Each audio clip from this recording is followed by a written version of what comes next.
तो ब्रेक के बाद आपका स्वागत है। जनादेश 2015 लगातार जारी है और हम आपको सबसे तेज नतीजे बता रहे हैं। 243 सीटों का ट्रेंड इस वक्त हमारे सामने है।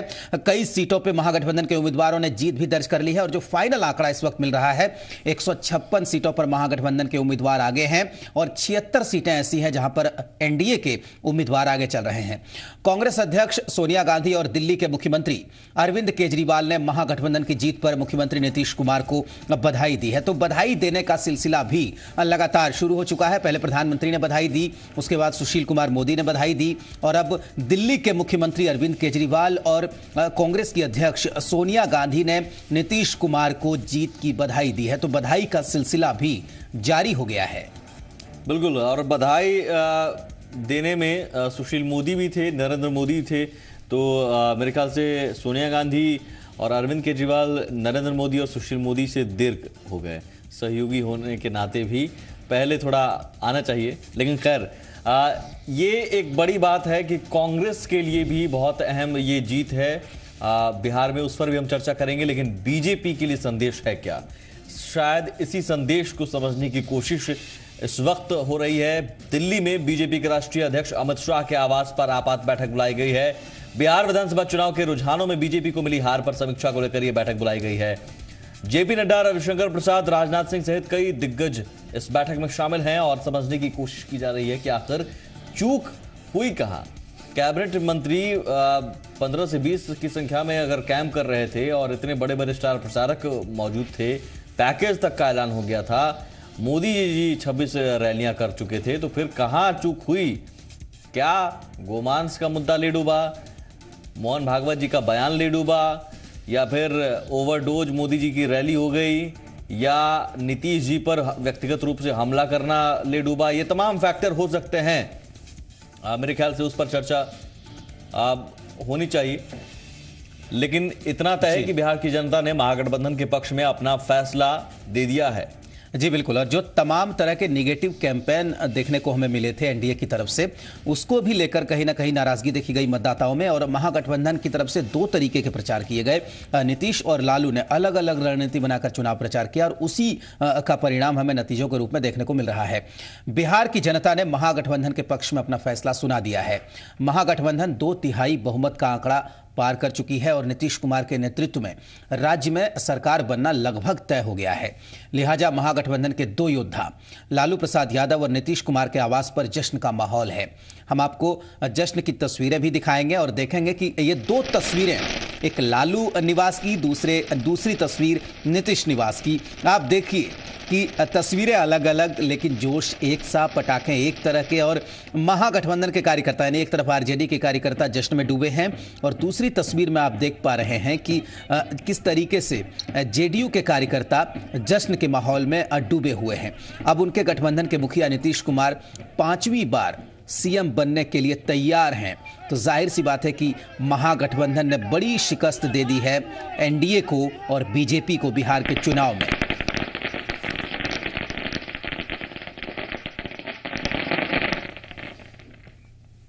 ये दो तस्वीरें आपने देखी, 3 तस्वीरें और आप देख लीजिए। जनता का फैसला आ चुका है, महागठबंधन की सरकार बनना तय है। 3 तस्वीरें हम आपको दिखाने जा रहे हैं।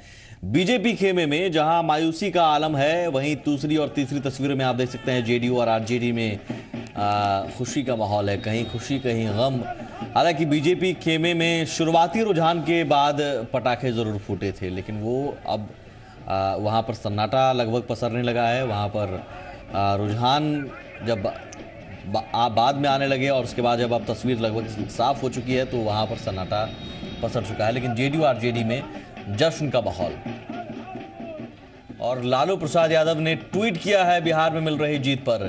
ट्वीट करते हुए कहा है, गरीबों, मजलूमों, उपेक्षितों और समस्त बिहार वासियों को मैं नतमस्तक होकर इस ऐतिहासिक जीत के लिए कोटि कोटि धन्यवाद देता हूं। ट्वीट के जरिए उन्होंने बिहार की जनता को धन्यवाद दिया है। गरीबों, मजलूमों, उपेक्षितों और जीत के लिए समस्त बिहार वासियों को धन्यवाद।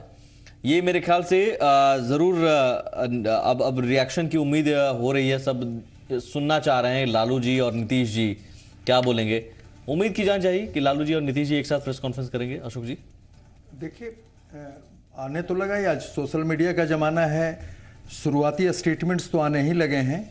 अब देखिए, अच्छा हो कि साथ में ये लोग प्रेस कॉन्फ्रेंस करें तो ये और बढ़िया मैसेज जाएगा। ये साबित हो जाएगा कि जो कहा जा रहा था नरेंद्र मोदी जी के तरफ से कि शेरलॉक मोरियार्टी की जोड़ी थी, 17 सालों तक एक दूसरे से लड़ते रहे, लेकिन वास्तव में ये जोड़ी जय और वीरू की हो गई है। जय और वीरू, गब्बर कौन है? गब्बर साबित हुए नरेंद्र मोदी जी। मुकेश जी, मैं कांग्रेस की चर्चा कर रहा था। कांग्रेस पर जय वीरू में कांग्रेस कहाँ है? अशोक जी पहले उससे पहले बता दीजिए। मैं आपको ये बता दूं कि कांग्रेस ने ठाकुर की भूमिका अदा की। कांग्रेस में ठाकुर के तो दोनों हाथ कटे हुए थे। नहीं, सूत्रधार बता रहे हैं कांग्रेस को।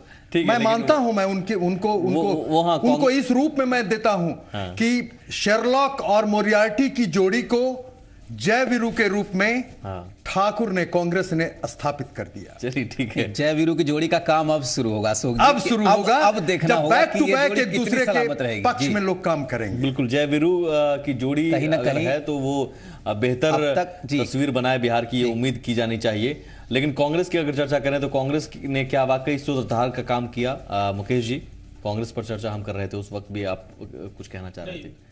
सुमित जी, पहले तो कांग्रेस और बिहार में और कांग्रेस जो है दिल्ली में, दोनों को, जैसे हम लोगों ने देखा कि इस जीत और हार से कांग्रेस बीजेपी के अंदर में कहीं न कहीं उसका प्रभाव पड़ेगा और पार्टी के अंदर भी और शासन के अंदर भी, मतलब केंद्र में जो सरकार है, नीति इन्वॉल्वमेंट मंत्रालय के ऊपर में, तो उसके बारे में अब नए ढंग से लोग जो है चिंतन करेंगे और नई बातें कहेंगे और स्वर मुखर होगा। जैसा कि अभी आपने देखा कि जो अपने सांसद है शत्रुघ्न जी ने, उन्होंने कई बातें एक साथ, तो उसी फिरोजपुर में साले बाहर कांग्रेस के कार्यकर्ता जश्न मना रहे हैं और केशव द्वार, बिल्कुल, और ये देखिए जश्न का मौका काफी देर के बाद हासिल हुआ है कांग्रेस कार्यकर्ताओं को और इसको चूकना नहीं चाहेंगे हम सुमित, कांग्रेस के कार्यकर्ता। लेकिन उस मुख्यालय के बाहर, केशव द्वार के बाहर जश्न की तस्वीर, ये क्या वाकई ऐसा है कि बिहार के जरिए आप मानकर चल रहे हैं कि आपने चुनौती दे दी है अशोक जी? हाँ, इसमें कहीं कोई संदेह नहीं होना चाहिए। और बिहार में एक एक्सपेरिमेंट था कि क्या नरेंद्र मोदी जी के नेगेटिव कैंपेन को, या जो कहे फ्लैम्बॉयंस स्टाइल, फ्लैम्बॉयंस मतलब कि अपने आवश्यकता से अधिक जो उनका जो फ्लैम्बॉयंस स्टाइल था, उस स्टाइल का एक लिमिटेशन होता है और वो लिमिटेशन जो था हम लोगों ने उसको पार कर लिया। क्रिटिकल लाइन से हम लोग ऊपर चले। और जीत की खबर आ गई है राजेश। परसा से आरजेडी के चंद्रिका राय को जीत मिल गई है। सोनपुर से आरजेडी के रामानुज प्रसाद जीत चुके हैं। तो लगातार अब जो रुझान है वो जीत में बदलता हुआ दिख रहा है। परसा से आरजेडी के चंद्रिका राय चुनाव जीत चुके हैं और सोनपुर से ही आरजेडी के रामानुज प्रसाद को जीत मिल गई है। तो लगातार अब जीत के भी आंकड़े सामने रहते हैं। ये अपने हैं, अपने वाले बधाई आते रहते हैं रामानुज प्रसाद जी यहाँ पर, अशोक जी। लेकिन ये एक बड़ी बात है और नीतीश कुमार जी ने भी ट्वीट करके बिहार की जनता को धन्यवाद दिया है और इस ऐतिहासिक जीत, इस बड़ी जीत के लिए सुमित ये पहला चुनाव है बिहार का जिसमें ट्विटर का भी अहम रोल है। ट्विटर का भी लगातार ट्विटर पे बयान सामने आए थे और चुनाव के बाद भी ट्विटर का रोल देखने को मिल रहा है क्योंकि लालू और नीतीश ने लगातार हमला बोला प्रधानमंत्री पर ट्विटर के जरिए। बिल्कुल, तो अब धन्यवाद भी ट्विटर के जरिए मिल रहा है। लेकिन एक बड़ी बात जो यहाँ देखने को मिल रही है, 157 अगर महागठबंधन जो रुझान दिख रहे हैं, अगर 157, 155, 157 तक का आंकड़ा रहता है और एनडीए 75, तो मेरे ख्याल से ये बीजेपी के लिए पिछले चुनाव के मुकाबले और ज्यादा सेटबैक इस लिहाज से भी है क्योंकि जो उसने एक जगह बनाई थी, जो बीजेपी बिहार में कहीं नहीं थी, या उस लिहाज से अगर 2010 में जो 91 सीटों के बाद आकर बीजेपी ने उसे लगा कि हाँ एक बड़ी पार्टी वो बन सकती है, शायद अभी उसे सहारे की ही जरूरत पड़ेगी और सहारा शायद एक बड़ा चेहरा उसे ढूंढना पड़ेगा। क्या ये मान लिया जाए मुकेश जी, एक बड़ा चेहरा पहले ढूंढना पड़ेगा बीजेपी को आगे सरवाइव करने के लिए? मुकेश जी, देखिए सुमित जी, सबसे पहले नीतीश जी के चेहरे को के सामने बिल्कुल सबसे पहले तो बीजेपी को एक आत्ममंथन और आत्मचिंतन करने की जरूरत है और कहीं ना कहीं कई सारी चीजें जो त्रुटियां दिखाई दे रही हैं, कमियां दिखाई दे रही हैं। उदाहरण के रूप में जो बीजेपी के सांसद जो यहाँ से हैं और कैबिनेट मिनिस्टर्स हैं, तो उनके साथ हम लोगों ने एक जो बात देखी पूरे चुनाव में कि उनका पब्लिक के साथ जो कनेक्ट होना चाहिए, जिस ढंग से लालू जी का कनेक्ट पब्लिक के साथ देखते हैं हम, नीतीश जी का कनेक्ट हम पब्लिक के साथ देखते हैं, या और कई सारे आरजेडी और जेडीयू के नेताओं का पब्लिक कनेक्ट देखते हैं हम, उस ढंग से कैबिनेट मिनिस्टर्स का जो पब्लिक कनेक्ट होता है, आम आदमी के साथ में जो उसके साथ में समन्वय होता है, तालमेल होता है, उनके प्रति जो चिंता होती है, उनके प्रति जो एक मतलब मिलने जुलने का माहौल होता है, तो वो यहाँ बीजेपी के अंदर, बीजेपी के कैबिनेट मिनिस्टर्स के अंदर में वो चीजें कहीं दिखाई नहीं पड़ी। ऐसा महसूस हो रहा था कि ये बड़े कोई ऐसे ब्यूरोक्रेट्स हैं या ऐसे लोग हैं, चारों तरफ ऐसे लोग हैं, जी बिल्कुल, ऐसे लोग हैं जो आम लोगों से और आम मतदाताओं से, बिहार के आम जनता से और आम समस्याओं से वो जुड़े हुए नहीं हैं, और एक मतलब जिसको कहते हैं कि एक ऐसे माहौल में वो बात कर रहे थे कि आप प्रेस के कॉन्फ्रेंस कर रहे हैं और बाकी चीजें कर रहे हैं, और जो एक आम मतदाता है, एक आम शहर है, जैसे पटना के ही लोग हैं, तो वहां पे आप लोगों से मिलने में और बात करने में, तो ये जो पब्लिक कनेक्ट की बात होती है सुमित जी, वो राजनीति में सबसे महत्वपूर्ण होती है। तो बीजेपी को इस बात का भी चिंतन करना चाहिए और उनके कैबिनेट मिनिस्टर्स के ऊपर चिंतन कर, क्या बिहार की समस्याओं से अवगत नहीं थे? जैसे उदाहरण के रूप में दाल और प्याज की समस्या ये 19 महीने पहले से थी और बिहार का चुनाव आने वाला था, उसको दूर करने के कोई प्रयास इनके द्वारा नहीं किए गए, कैबिनेट मिनिस्टर्स के द्वारा नहीं किए गए। वहां इनके नीतीश कुमार को, लालू यादव जी को, कांग्रेस और जेडीयू आरजेडी के कार्यकर्ताओं को ढेरों बधाई। बिहार के चुनाव ने तो रणदीप सिंह सुरजेवाला मीडिया को संबोधित कर रहे थे। उन्होंने कार्यकर्ताओं को बधाई दी है। महागठबंधन के तमाम कार्यकर्ता जो बिहार चुनाव में लगे हुए थे, उनको कांग्रेस की तरफ से बधाई मिली है और उन्होंने जीत का जश्न भी मनाया है। और सुमित, सबसे ज्यादा उत्साह इस वक्त कांग्रेस के कार्यकर्ताओं में नजर आ रहा है पूरे देश भर में, महाराष्ट्र से लेकर दिल्ली तक जश्न मनाने में जुटे हैं। हाँ, मैं इस सवाल पर आऊंगा मुकेश जी। जो ट्रैप की आप बात कर रहे थे, क्या कांग्रेस के लिए एक ऐसी स्थिति है जो मानकर वो चले कि बहुत बड़ी संजीवनी उसे मिल गई और यहाँ से उसके लिए रास्ता बहुत अच्छा है, बेहतर है अपने बूते के लिए, एक राष्ट्रीय पार्टी होने के नाते? मुकेश जी, या नहीं, मैं ऐसा नहीं देख रहा हूं, मैं ऐसा महसूस कर रहा हूं और मेरा विश्लेषण ऐसा कह रहा है, और जो मतलब कुछ यथार्थ है कि अगर जैसे बीजेपी के अंदर भी खेमे हैं तो कांग्रेस के अंदर भी बड़े खेमे हैं। और आपने देखा अभी एक किताब आई थी कुछ समय पहले, चुनाव के कुछ समय पहले ही, और ये किताब जो है वो गांधी नेहरू परिवार के एक बहुत विश्वस्त व्यक्ति और जो लंबे समय तक 3 दशक 4 दशक तक उनके साथ रहे थे, माखनलाल पोतेदार साहब की किताब थी, और वो मंत्री भी रहे हैं, परिवार के साथ भी रहे हैं, उनके पीए भी रहे, इंदिरा गांधी के पीए भी रहे हैं। तो उन व्यक्ति ने किताब लिखी और उसकी सीधे उसकी चोट जो थी वो राहुल गांधी और राहुल गांधी की कार्यप्रणाली पे, जो कि आने वाले समय में कांग्रेस के अध्यक्ष बनने वाले हैं। तो कांग्रेस के अंदर भी एक बहुत बड़ा खेमा ऐसा है जो कहीं ना कहीं राहुल गांधी को कटघरे में खड़ा करना चाहेगा और कई कारणों से खड़ा करना चाहेगा। दूसरी बात है कि जो देश की राजनीति में एक निश्चित रूप से नीतीश कुमार का प्रादुर्भाव होगा, और अगर वो प्रादुर्भाव होता है तो ये कहीं ना कहीं राहुल गांधी की जो स्वरूप बनाया जा रहा है, जो औरा बनाया जा रहा है, उस औरा को वो मलिन करेगा।